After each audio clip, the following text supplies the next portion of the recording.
welcome back everybody. This is an R8 video. So in today's video, before we get to the main event, which is the paint correction today, we're gonna sort out this power steering issue from a few videos back. I can't remember how long it was ago now. A few videos back, we've discovered that the power steering rack was literally gushing hydraulic fluid out of the boots. So first things first, we're going to address that and see if we can fix that. So onto that, and then we'll come back for the paint correction intro. All right, so we're dealing with, obviously before in the previous video, we showed that the steering rack is leaking internally. So today we're going to be basically cleaning it all out, draining all the fluid, replacing the fluid with genuine fag fluid, and then putting a bit of stop leak in there. I know it sounds a bit bodgy, but the leak is so minor that it might just need the rubbers sort of replenishing inside the rack. So we're going to try that first before replacing the entire rack, just because it makes sense to try it first.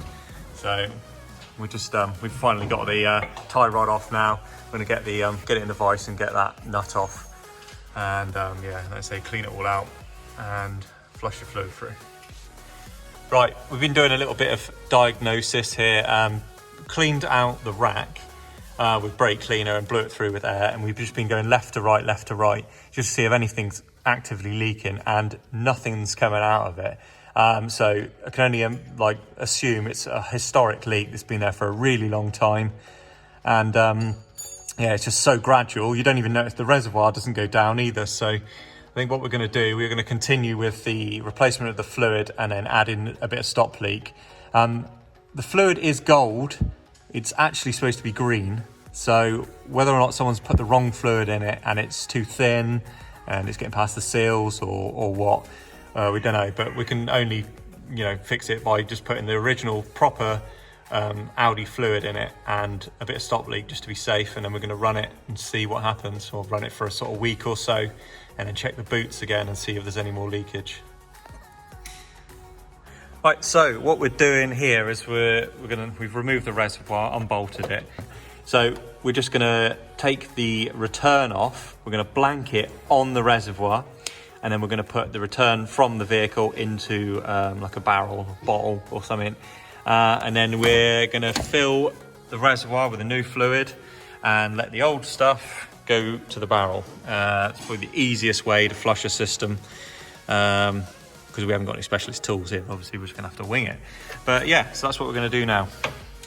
Right, so we've got it all hooked up now. So we've got this blanked off the reservoir there, and then the return pipe's coming up and then straight into the oil drainer. So let's give this a whirl, see if it works.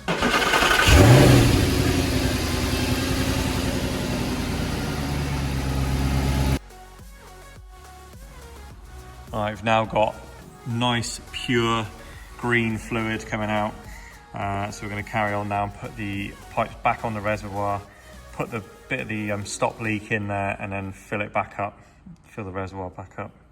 Right, so we're all finished now, bleeding it through, and we've got lovely, nice, clear green fluid now, not that golden stuff that was in it.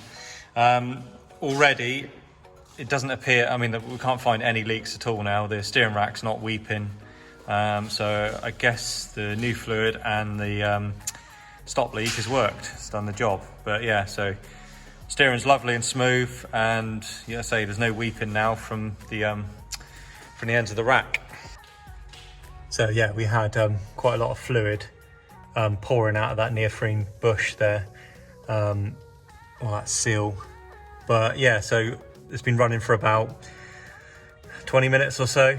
We've been working the rack left to right, and yeah, nothing coming out now. So fingers crossed that's sorted. And what we're gonna do is obviously put it all back together, put the boots back on, and then give it a week and check it. Right, so looks like it's fixed. Obviously only time will tell.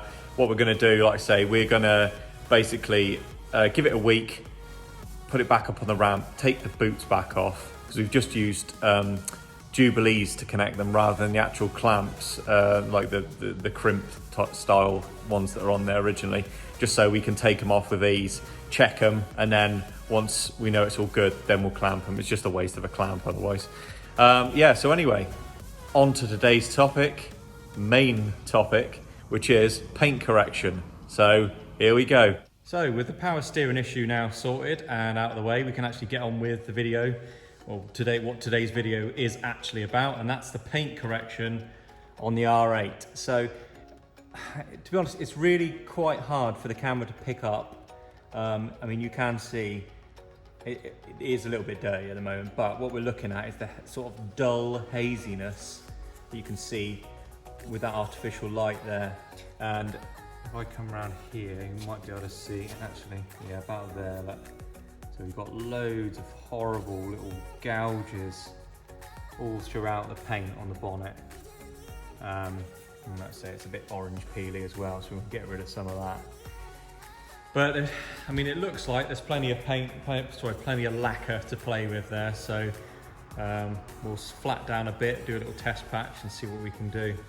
See if we can restore this. I'm sure we can. I mean, I've done a lot worse than this. I mean, look at that. It's horrible. Really dull. There you go. Look. You can actually see some sanding scratches there. Where it's been flatted back with a DA. Just here. Anyway, let's get on, flat it down, see what's going on.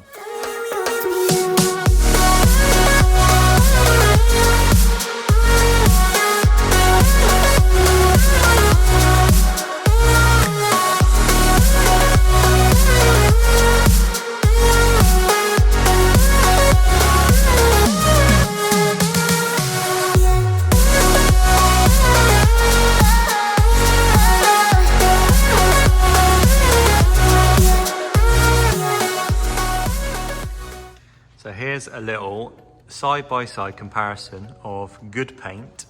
So that's now flatted with 2000, machine polished, anti-swirled.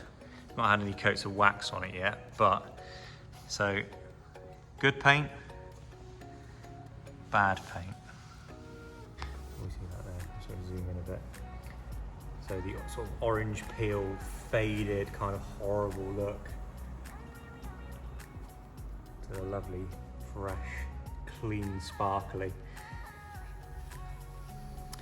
Yeah, it'd be a shame. I mean, it's a bit of a shame because the camera doesn't really pick it up as well as the eye. It looks so much cleaner and fresher in real life. Real life, I don't know. With the eye rather than the camera. But yeah, look, you can see that. I mean, look how clean that is. And that's sort of 15 minutes, if that. Just keep buffing, sanding and buffing. So I'm going to get on with the rest of the bonnet now and try and get that done.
So here we have the results of 3 hours flatting, polishing, DA.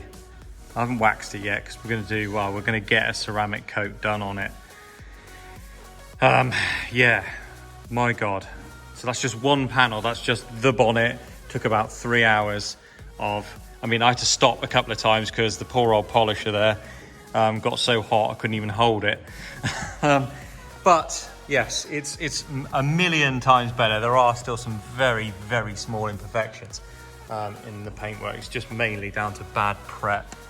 I don't know if the camera's going to pick them up, but there's still some very, very light scratching in it. You can just sort of see it there, just throughout really, and a lot of bits where someone's just literally just painted over the top of stone chips. Again, very difficult to see with a camera, but you can see them. Again, under artificial light, so fingers crossed when it's outside, it's going to look perfect. Let's take a little step back and show you. Yeah, still needs a good coat of wax on it, just to protect it until we can get the ceramic coating put on it to protect what we've done. Otherwise, it's a bit of a waste of time doing it, because the next time you wash it, it'll all be full of spider webs again, even if you're really careful. So, right, on with the rest of the car. So, on to panel number 2. So, look at this. I'm hoping I don't have to flat this because, my God, that bonnet took a long time. The older the paint, the harder it is, and then the longer it takes to buff up. Fresh paint, say something's been say I paint something, I lacquer it, I leave it overnight, come back the next morning, I can flat it and it comes back up instantly. But yeah, these panels are they were painted quite a long time ago. So the paint's really quite hard and it is very difficult to get it to shine back up once it's flatted. So we're just going to hit this with the mop, which that's the machine operated polisher. For anyone that doesn't know what mop means, I'm not actually going to mop it with a mop. Yeah, so we're going to hit this roof panel. As you can see, it's really horrible scratches all throughout. But I'm thinking they're not as deep as the bonnet one, so we're going to try polishing it first. If that doesn't work, guess we're getting the sandpaper out again. I bloody hope we don't have to. Great news! I've managed to polish it. So yeah, we're not going to have to cut this back with sandpaper.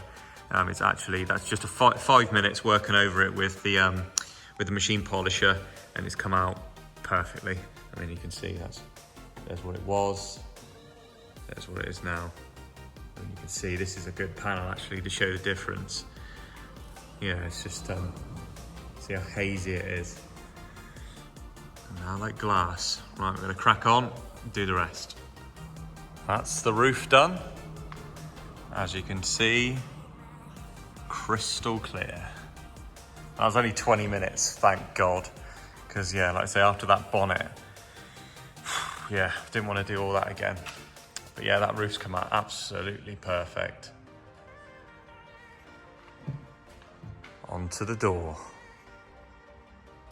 So we're at the driver's door now. This isn't particularly bad, but obviously you can see here, it's got a fair amount of peel in the bottom of the door here. Top half of the door looks alright, it's probably been flattered and they probably just didn't bother doing this bit. It's yeah, it's quite peely. As it sort of gets to the outer bit here, it's less peely. So, let's get the sandpaper out. Can't be having that.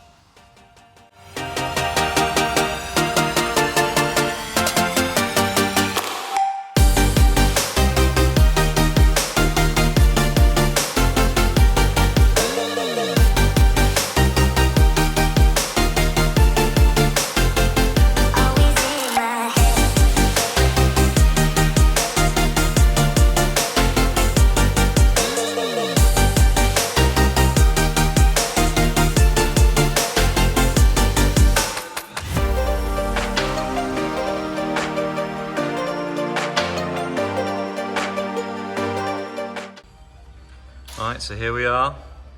Not well, it's not peel free. The aim of the game here is not to remove all orange peel, because I mean, personally, my personal opinion is if there's not orange peel in it, it does kind of look a bit weird.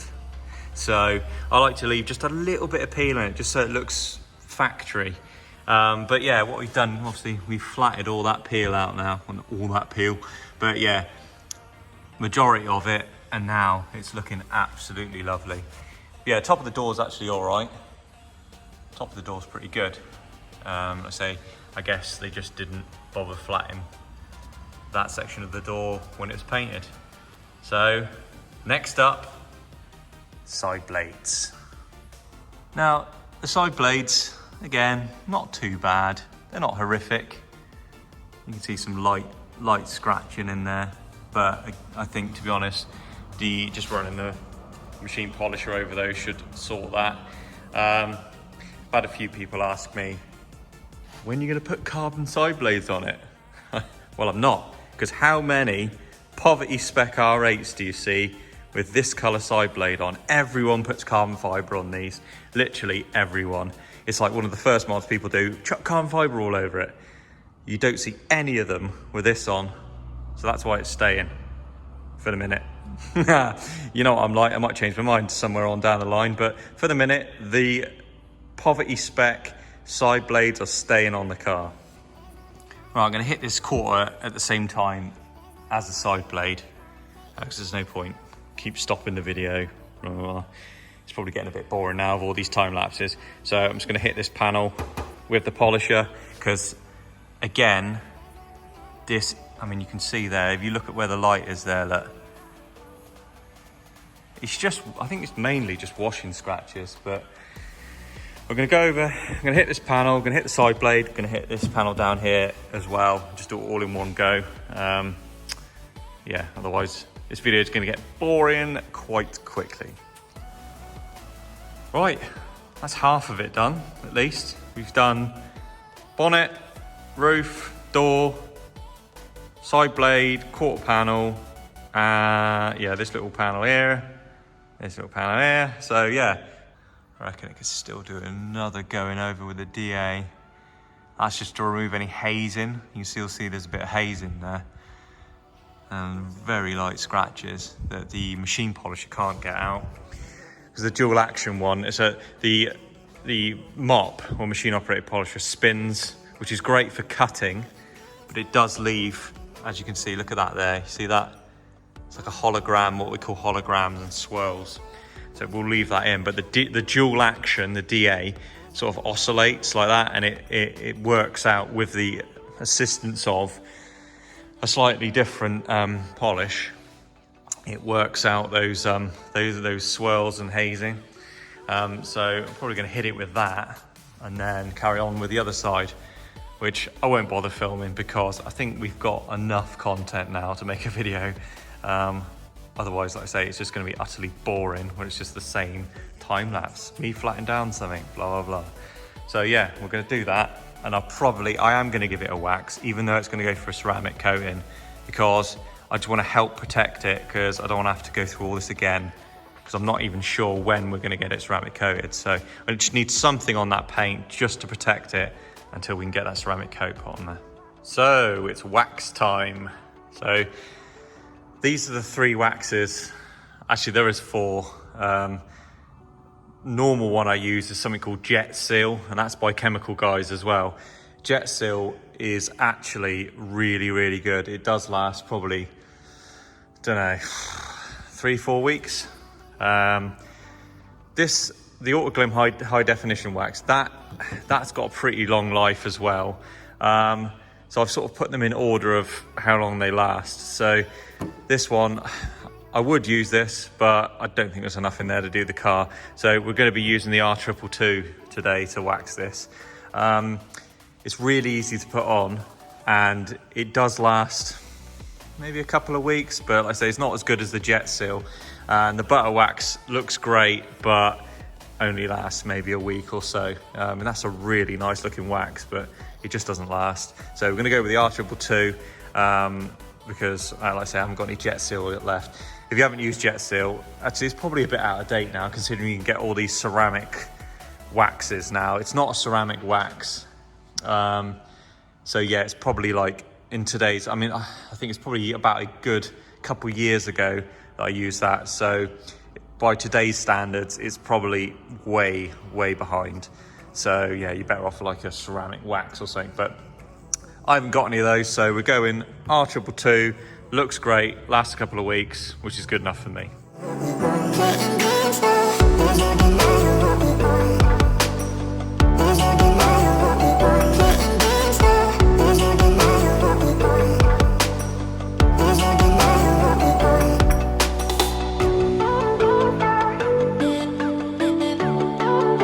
Right, that's the wax on. Time to wax on.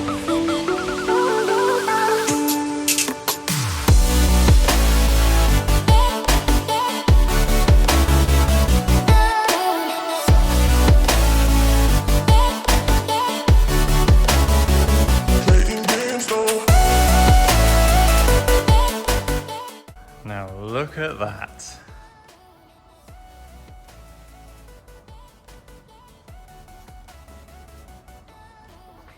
Down here, still some really fine ones in there, but I think the artificial light's just really overcritical. It just shows up everything. Let's have a little pan down the side. Look at that. Take a little look at the bonnet. This was the worst panel. Yeah, as you can see, it's absolutely like glass now. How a supercar should look. Look at that. Deep, nice deep shine. Yeah, like I say, I mean, that R222, I think it's only a couple of weeks, but don't really drive the car that often at the moment. I haven't driven it in 3 weeks because of that bloody whole alignment issue, but it is going for alignment. So it's Monday today, it's going for alignment tomorrow. So finally I can get back in it and drive it, because it has been, like I say, 3 weeks since I've driven this. It's doing my nutting, considering I've only had it probably 2 months. So that's nearly half of the time I've had it, I haven't driven it. But yeah, so there we have it. As usual, thanks for watching. Hope you enjoyed this video. I tried to be a little bit more descriptive about what I'm doing, because I've been asked a few times, oh, can you tell us what you're doing rather than just show us? So I've tried to do that a little bit with this video. Hopefully you understand. We've got coming up, so the next video is going to be the bumper. So we've got a bumper arriving, a V10 Plus. No, sorry, not a V10 Plus. It's a V10 facelift bumper, and it's going to be dropped off by a local celebrity. So I'll let you find out who that is in the next video. So anyway, that's it for now. Don't forget to like and subscribe, and I'll see you in the next one. 'Cause maybe it's not fair when the lights are